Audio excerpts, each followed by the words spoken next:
আসসালামু আলাইকুম প্রিয় শিক্ষার্থী বন্ধুরা, আজকের ভিডিওটি শুরু করতে যাচ্ছি ষষ্ঠ শ্রেণীর ইতিহাস সামাজিক বিজ্ঞান ষান্মাসিক সামষ্টিক মূল্যায়ন নমুনা প্রশ্নের উত্তরমালা 2024 পর্ব 2 নিয়ে।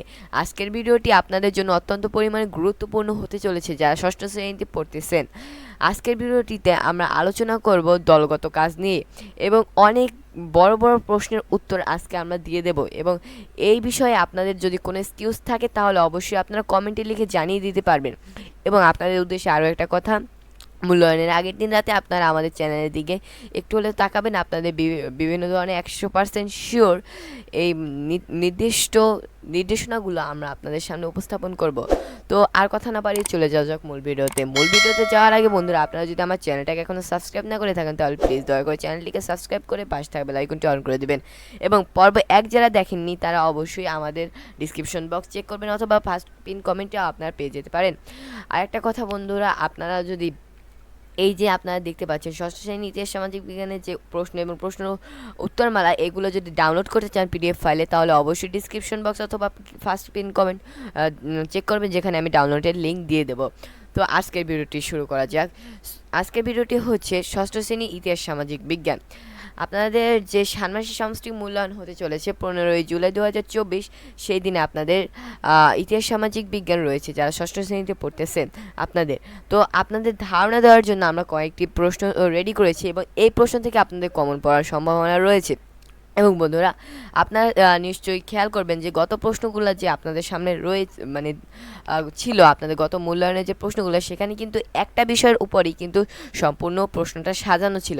তো আমরা যে বিষয়গুলো দেখাচ্ছি সেই বিষয়ের উপরেও কিন্তু আপনাদের সম্পূর্ণ প্রশ্নটা সাজানো থাকতে পারে।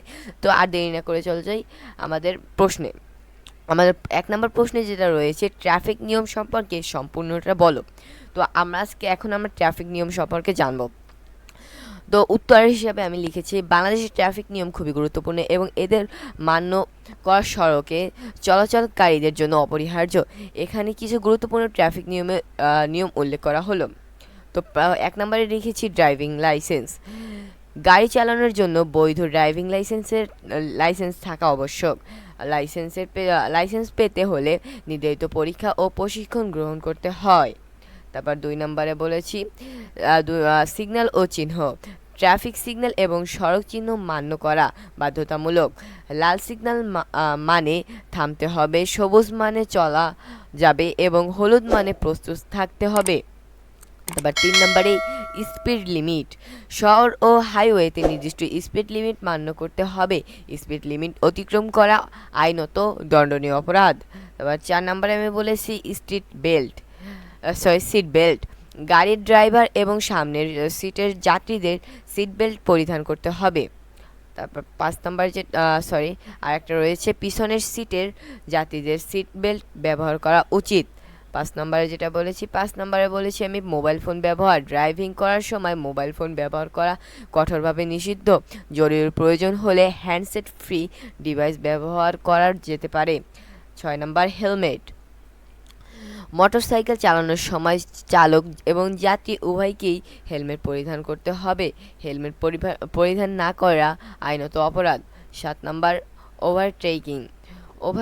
ওভারটেকিং হচ্ছে সঠিক সিগন্যাল দিয়ে ওভারটেক করতে হবে এবং ওভারটেকিং করার সময় সাবধানতা অবলম্বন করতে হবে। তারপর 8 নম্বর যেটা বলেছি, 8 নম্বর বলা আগে 7 নম্বরে আরেকটু আছে, যেটা হচ্ছে বাম দিক থেকে ওভারটেক করা নিষিদ্ধ। আপনারা যদি গাড়ি চালান তাহলে অবশ্যই বাম দিক থেকে ওভারটেক করা নিষিদ্ধ। 8 নম্বর পার্কিং। নির্দিষ্ট পার্কিং স্থানে গাড়ি পার্ক করতে হবে। নিষিদ্ধ স্থানে পার্কিং করা জরিমানা হতে পারে। 9 নম্বর অ্যালকোহল ও ড্রাগস। ড্রাইভিং করার সময় অ্যালকোহল বা মাদক গ্রহণ করা কঠোরভাবে নিষিদ্ধ। মাতাল অবস্থায় ড্রাইভিং করলে শাস্তিমূলক ব্যবস্থা নেওয়া হবে। 10 নম্বর পথচারীদের অধিকার।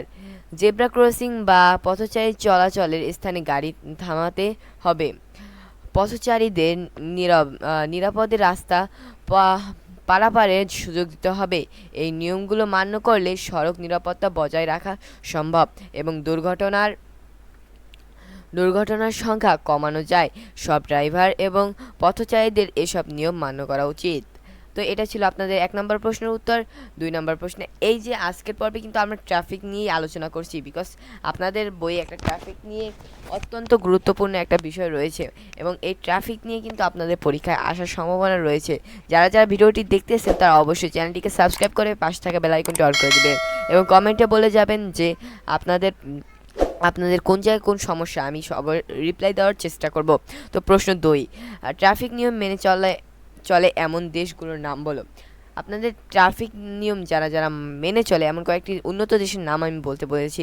বিশ্বে অনেক দেশ রয়েছে যেখানে ট্রাফিক নিয়ম কঠোরভাবে মানা হয় এবং এই কারণে সেসব দেশ সড়ক দুর্ঘটনা কম এবং যান চলাচল সহজ। এখানে কিছু দেশের নাম দেওয়া হলো যেখানে ট্রাফিক নিয়ম খুব ভালোভাবে মানা হয়। 1 নম্বরে বলেছি আমি জাপান দেশটির কথা।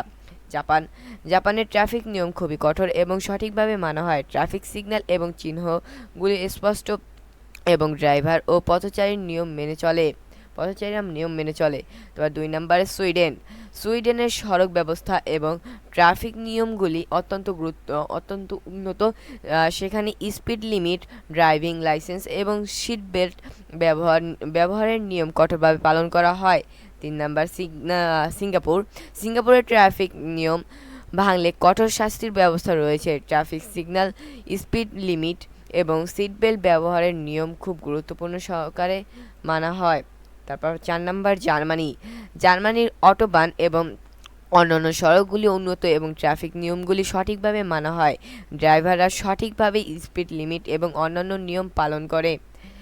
তারপর 5 নম্বর বলেছে কানাডায় ট্রাফিক নিয়ম কঠোর এবং সঠিকভাবে পালন করা হয়। সিট বেল্ট ব্যবহার, স্পিড লিমিট এবং ড্রাইভিং লাইসেন্স সম্পর্কিত নিয়মগুলি খুবই কঠোরভাবে মানা হয়। তো এটা ছিল কানাডার। তারপর 6 নম্বর বলেছি আমি অস্ট্রেলিয়ার ট্রাফিক নিয়ম ভাঙলে কঠোর শাস্তির ব্যবস্থা রয়েছে যেখানে স্পিড লিমিট, সিট বেল্ট ব্যবহার এবং অন্যান্য নিয়ম মানা হয়। তো তারপর 7 নম্বর নেদারল্যান্ডসে ট্রাফিক সিগন্যাল এবং চিহ্নগুলি স্পষ্ট এবং ড্রাইভার ও পথচারীর নিয়ম মেনে চলে। বাইসাইকেল চালকদের জন্য বিশেষ নিয়ম রয়েছে। এই দেশগুলিতে ট্রাফিক নিয়ম মানা একটি সাধারণ চর্চা এবং এখানকার মানুষদের মধ্যে নিয়ম মানার প্রবণতা বেশি। এসব দেশের অভিজ্ঞতা থেকে অন্য দেশগুলো শিখতে পারে এবং তাদের ট্রাফিক নিয়ম উন্নত করতে পারে, যেরকম আমরাও এই দেশ থেকে শিখতে পারি এবং আমাদের ট্রাফিক নিয়ম উন্নত করতে পারি। তো প্রশ্ন 3, আপনাদের আরও একটা কথা বলতে চাই যে আপনারা অবশ্যই খেয়াল করেছেন, আমি আবারও বলছি যে পিছনে যে আপনাদের প্রশ্নগুলো রয়েছে সেই প্রশ্নগুলো কিন্তু একটা প্রশ্ন থেকে আপনাদের পুরো পরীক্ষার প্রশ্নটি কভার করা হয়েছে। তো আপনাদের একটা ট্রাফিক থেকে কিন্তু ফুল ট্রাফিক প্রশ্নটা কভার করতে পারে। তো আমি এর জন্য ট্রাফিক ধারণাটা ভালো করে দিলাম। তো প্রশ্ন 3, ট্রাফিক নিয়মের সাইনগুলো পরিচিতি লেখো। ট্রাফিক সাইনগুলো রাস্তায় নিরাপত্তা এবং যান চলাচলের নিয়মাবলী নিশ্চিত করতে গুরুত্বপূর্ণ ভূমিকা পালন করে। বিভিন্ন সাইন বিভিন্ন নির্দেশনা প্রদান করে। এখানে কিছু সাধারণ ট্রাফিক সাইন এবং তাদের পরিচিতি দেওয়া হলো। তো 1, সতর্কতামূলক সাইন, ওয়ার্নিং সাইন্স। তো এই সাইনগুলো ড্রাইভারদের আগাম সতর্ক করে এবং সড়কের বিপদ সম্পর্কে অবগত করে। তো সাইনটা কীরকম হয়? ত্রিভুজ আকারের সাইন, লাল বর্ডার এবং সাদা ব্যাকগ্রাউন্ড। রাস্তায় বাঁকের সতর্কতা। উঁচু বা নিচু রাস্তার জন্য সতর্কতা। পথচারীরা রাস্তা পার হতে পারে। তো এই সাইন দ্বারা এগুলো বোঝানো হয়। তারপর 2 নম্বরের বাধ্যতামূলক সাইন, ম্যান্ডেটরি সাইন। এই সাইনগুলো ড্রাইভারদের করণীয় নির্দেশনা দেয়। বৃত্তাকার সাইন, নীল ব্যাকগ্রাউন্ড। গতিসীমা, এটা বৃত্তাকার সাইনে দেখানো হয় এবং বৃত্তাকার সাইন দ্বারা যা বোঝানো হয় সেটা হচ্ছে গতিসীমা, নির্দিষ্ট গতিতে চলাচলের নির্দিষ্ট দিক, কোনো নির্দিষ্ট দিকে গাড়ি চালাতে হবে সেটার নির্দেশ দেয়। তারপর 3 নম্বরে বলেছি নিষেধাজ্ঞামূলক সাইন।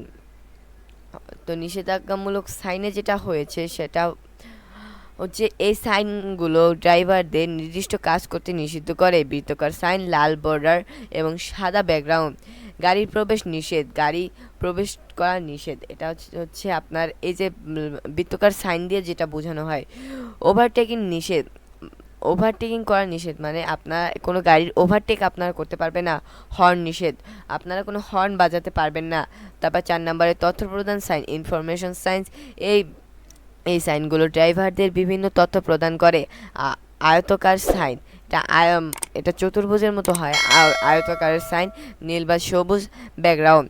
পার্কিং, পার্কিং করা স্থান নির্দেশ, মানে কোথায় পার্কিং করবেন গাড়ি সে জায়গার নির্দেশ দেয় ওটাই। তারপর হাসপাতাল, কাছাকাছি হাসপাতালের তথ্য।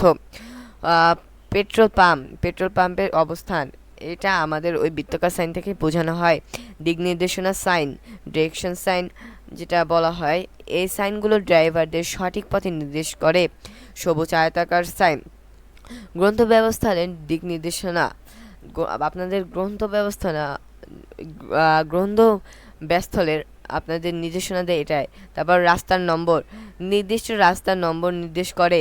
তারপর 6 নম্বরে অস্থায়ী সাইন, টেম্পোরারি সাইন, এই সাইনগুলো সাময়িক, এই সাইনগুলো সাময়িক সময়ের জন্য ব্যবহৃত হয়, যেমন রাস্তা মেরামত বা নির্মাণ কাজ চলাকালীন। তারপর এটা 2 নম্বর বলা হয়েছে কমলা রঙের সাইন, কাজ চলছে, রাস্তার মেরামত বা নির্মাণ কাজ চলছে এরকম সাইন। তারপর আমি লাস্টের যেটা বলেছি ডাইভারশন, রাস্তার দিক পরিবর্তনের যে নির্দেশনা, ইউটার্ন যেটাকে বলে ওই রকম। তারপর আমি সর্বশেষে বলছি এই সাইনগুলো সঠিকভাবে মানা হলে সড়কের এই সাইনগুলো মানা হলে সড়কের চলাচল নিরাপদ ও সহজ হয়। প্রতিটি ড্রাইভার এবং পথচারীকে এই সাইনগুলোর মানে জানা এবং অনুসরণ করা উচিত। তো আপনাদের কিন্তু একটা জিনিস মাথায় রাখেন, আপনাদের এই ক্লাস 6-এ বসেই কিন্তু আপনাদের ট্রাফিক যে বিষয়টা রয়েছে এই সম্পর্কে ধারণা কিন্তু সরকার দিয়ে দিচ্ছে। তো এই পর্বে আমরা আলোচনা করলাম দলগত কাজ, ট্রাফিক নিয়ম সম্পর্কে। আমরা পরবর্তী দিনে আরও অনেক কিছু জানার চেষ্টা করব। তো আপনারা যারা যারা আমাদের চ্যানেলটিকে এখন সাবস্ক্রাইব না করে থাকেন তাহলে প্লিজ দয়া করে চ্যানেলটিকে সাবস্ক্রাইব করে পাশে থাকা বেল আইকনটা অন করে দেয়। এবং আপনারা যদি এই পেপারটা ডাউনলোড করতে চান, পিডিএফ ফাইলটি ডাউনলোড করতে চান, তাহলে অবশ্যই ডিসক্রিপশন বক্স এবং আমাদের কমেন্ট বক্সটি চেক করবেন। ধন্যবাদ সবাইকে, আল্লাহ হাফেজ।